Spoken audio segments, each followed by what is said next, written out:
to introduce John Richards, who is the president of Atheism UK. He's a former science teacher. He also used to work with the Atheist Alliance International as their publications director. Is that right? Publications director. Now he has a YouTube channel called Free Thought Productions, and there's lots of interesting stuff on there, including a recent interview with Nuria Khan, who's an ex-Muslim. So that's of interest. He's written a couple of books under pseudonyms. The pseudonym is called Elliot George. Seems suitable. One is called Godbuster, and the other one, I haven't really got it for. He can't even remember the title of his own book. All right. He's going to speak to us now about atheism in the UK and Atheism UK. And the reason why we invited him specifically is because we hope to start a new group, which we provisionally called Northern Atheists, in Manchester, as a way of, if you like, catering for a demand that we think exists for such a group. So we hope that this is going to be a sort of a way of easing that through. So if you talk for about, what, 3 quarters of an hour max? Is that okay? Unlikely to be as long as that. Okay, that's fine. And then we'll have some discussions and questions. Is that okay? We hope to finish by about 9 o'clock, because some people have got trams to catch and so forth around that time. I've left this door open. If it gets too cold or something, or too noisy, we'll change that. But hopefully we've got a flow of air, so we won't catch COVID. Right, John. Also, John is amazingly streaming this talk at the same time. I mean, that's just incredible, and I'm dying to do something similar myself. The wonders of technology. Yeah. Well, thank you very much for inviting me, Guy, and Jeffrey, other members of... Oh, yeah, Jeffrey there is one of the other coordinators of the new group, and Ranjan, stand up Ranjan, there's a third one there, and the fourth one is not here. And thank you very much for coming. This wouldn't be much good if you didn't come. So, atheism. Let's see if this works now. Oh, this was gone far too quickly. I forgot to bring my iPad, which I should be doing this on, but we'll have to do it the old way. So, it's determined to put them all up at once, isn't it? That's the topic system that I'm going to go through. What is atheism? Atheism and humanism. Atheism UK, a bit of the history, who we are, what we do, and our aims. I hope I shan't read everything because I know you can read. So this is very contentious. There's all sorts of arguments going on social media. Some people say that atheism is a religion. Some people say that it can't mean without God, it must mean not God. And this is very unproductive, in my view. So I'd like to do a straw poll. We're all humanists. I have belonged to Humanism UK right back from when it was BHA. I don't know how many years. And We're not all necessarily humanists. I think we're all atheists. Well, that's the question I'm going to put. Right. So, and I'm also a member of the NSX too, and I attended the Secular Education Forum in London a couple of weeks ago. So here's my straw poll. Accepting that you're all humanists, if you also consider yourself an atheist, please put up your hand. That's quite a lot of us. Keep your hand, pick your hand down and put it up again if you don't think you're an atheist, but you are willing to accept the description agnostic. Because you can be both, you can be an agnostic atheist. Yeah? Okay? So there you are. I've not found many humanists who are simultaneously theists of some sort or another. one or two, but the majority of us are non-believers of one variety. So, what is going wrong with this word? The problem with it is it ends in ism. And we associate that with an ideology. All of our political ideologies, pretty much, end in ism. You know, conservatism, libertarianism, socialism, communism. So, it sounds as though atheism is an ideology, which of course it isn't. It only inherited the ism ending from the root word theism, which of course the A prefix negates. So it's not a theism, it's not the ideology of theism.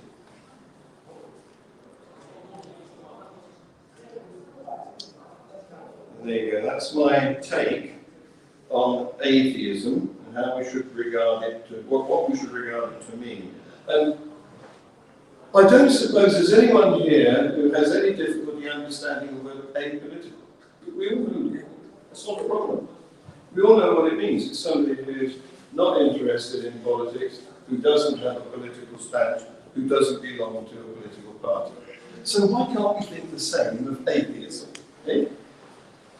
I think that it's a theist plot, because they want to get us arguing amongst ourselves about what atheism means, so that we're distracted from challenging theirs, which is our real job.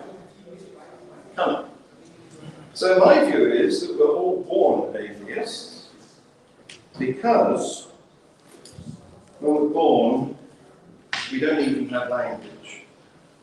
And so you can't possibly adopt an ideology or even challenge an ideology or say you're against an ideology if you've got no words. So it just doesn't make sense to label a baby some sort of theist, some sort of theism. And I'm hoping this is going to play. When we are born, we don't even have language, so we can't possibly have a religion. Labeling babies with a faith is like claiming that kittens are born Christian. All religions have to be taught by means of words, and it's a case of who gets to us first. This is why religions spread out from a centre like bacterial colonies. They do that by marketing seductive stories that claim to answer all the mysteries that worry us. In return for this alleged peace of mind, they expect payment and submission. There's always been some doubters, but in their desire to control everyone, theists have victimized and even killed opponents. Still, today, it may not be safe to come out as an atheist in the parts of the world where a religion holds power, because believers have painted us as worse than criminals. Let's normalize atheism. It's our birthright. Particularly in the States, atheism has been demonized. They're very polarizing in the States. They like to make things no middle, black and white, and we've been blackened. So there's Don Quixote tilting at the windmills of some of the labels that have been attached to people who have merely retained their birthright. As I said, I'm a humanist like you. And it's a label that's less demonized. And for that reason, quite a lot of people like to hide behind it. They like to pretend that they're not really those nasty, poke in the eye atheists whose name suggests that I'm right and you're stupid. And they prefer to go by the softer, cuddlier label of humanist. And it avoids all the difficulties that are associated with this blackened word, which in some parts of the world, like the Bible, USA. Not so bad here, fortunately. But in some parts of the world, if you declare that you're an atheist, if you come out of the atheist closet, then you are likely to be shunned by your family and friends. You may find it difficult to get a job, or you may find it difficult to get accommodation because of the reputation, the mud that's stuck on the word atheist. So that's one of the reasons for becoming a humanist, because it's a sort of lighter version of atheist. And I actually administrate a Facebook group that it was set up by a friend of mine who's a Nigerian lady. It's called Nigerian Atheists, Freethinkers, Humanists, Sanctuary. And they bundle together all those words because they know that some people will be alienated if only one of them is used. But of course, humanism isn't just a declaration of disbelief. It does provide services. And Guy is one of the congregants? No. Celebrants. Celebrants. No, I retired from that. You did? Okay. Well, the celebrants do a great job. I've been to some humanist funerals, I think a humanist marriage. And that's a service that is people want and is being well provided. Who was it died recently and they had a humanist deliver a service at their funeral? Somebody quite important. And so it's, in a sense, it's providing what you lose when you leave a church. All that service that's necessary to commemorate the milestones of our lives, births and deaths, marriages and such like events. And so that's why I'm in the Humanists, because I think it's a good service.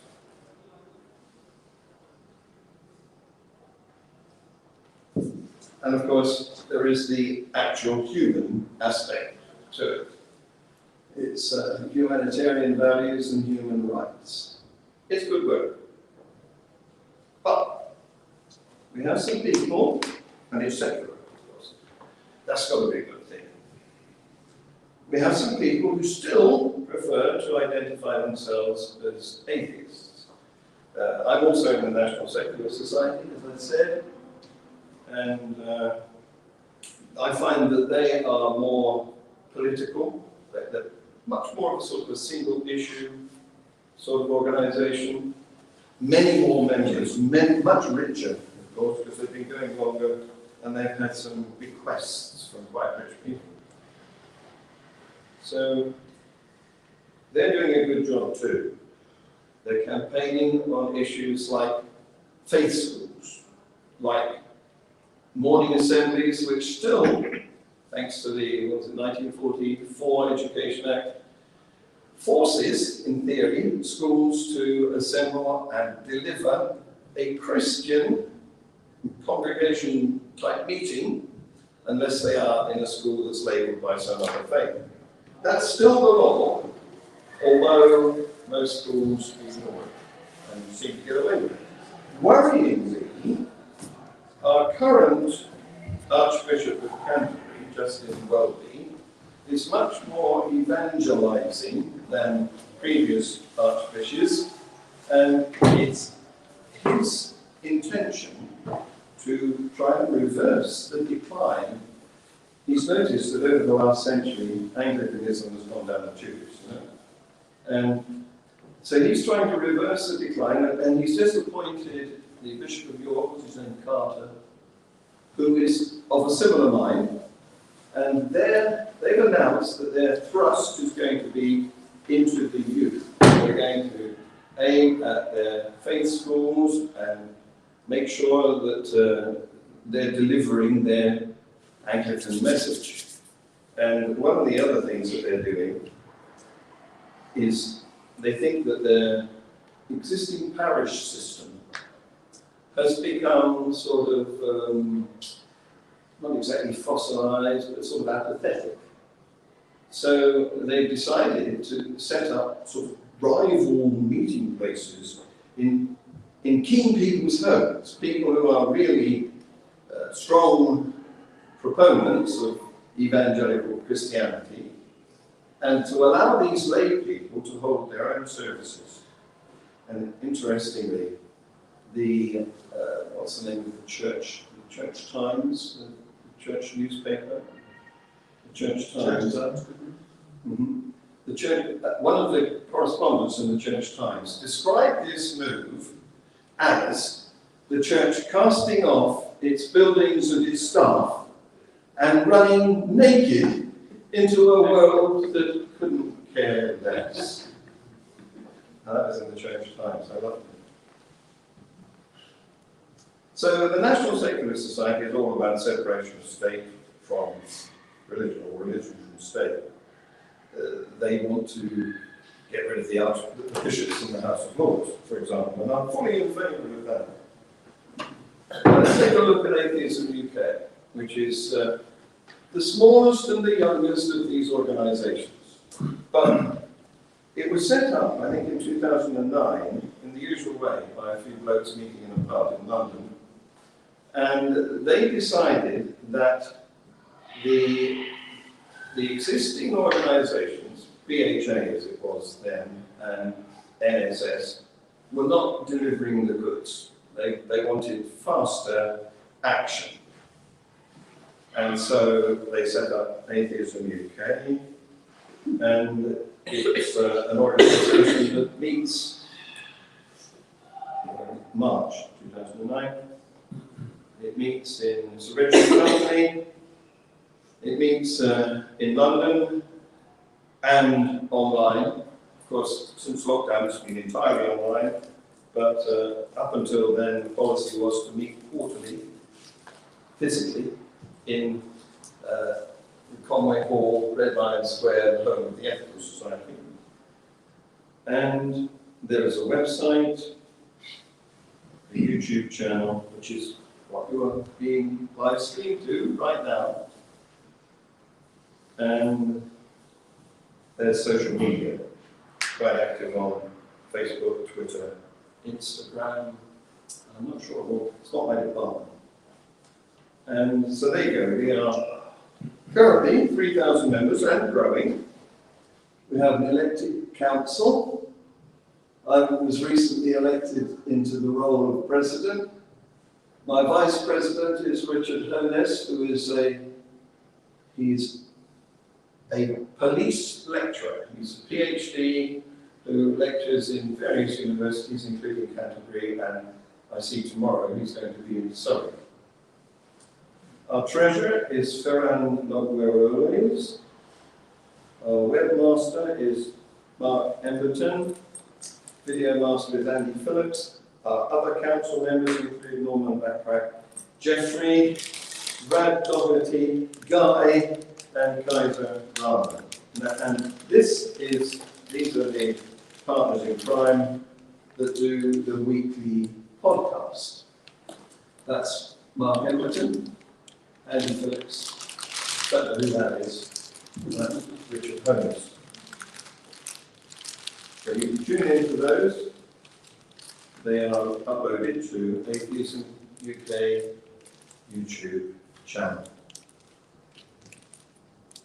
Now we have a problem. As you can see from that picture, what you saw there was 4 old white men. And there's a lot more to society than that. And I'm not saying it's a bad thing to be an old white man. You know, I'm one. And I'd love to be young and sort of brown. I think, you know, good tan, healthy looking, not pasty white. But that's how we come across, I'm afraid. Even though we are now starting to get guests on our podcast, which are of a different nature. We had Nuria Khan on the podcast a couple of weeks ago.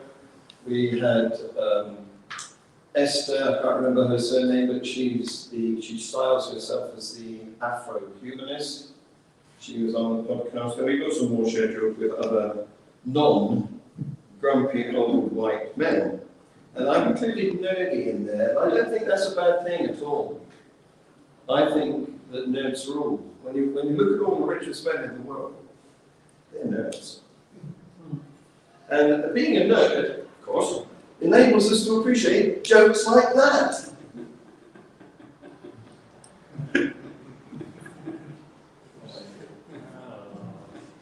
Yeah. Saint Schroeder. Now, as I regret to say, Trump said, I love ignorant people. I'm sorry to agree with him, but there's a lot of people who aren't old and nerdy and white and grumpy, or men, out there. In fact, in a recent British Attitude survey, we found, amongst the general population, that 51% declared themselves to be non-religious. Now, that's gone down enormously from when I was a boy. Mind you, declaring yourself Christian doesn't mean you're very active. It just means you tick that box because you think that's the thing you should do. But the trend is with us. If you look at the people aged between 18 and 24, they're much more non-religious than the pensioner age group. So, that end's going to die off, including me, and this end's going to grow more, going to move up into an age range. And as I said, labeling yourself religious doesn't mean you really are very religious, because if you look at those people who do choose to check, as the Americans say, we say tick, but they say check the box for being religious, then most of them don't go, they don't attend. And only a few of them bother to go every week. So it's just a label.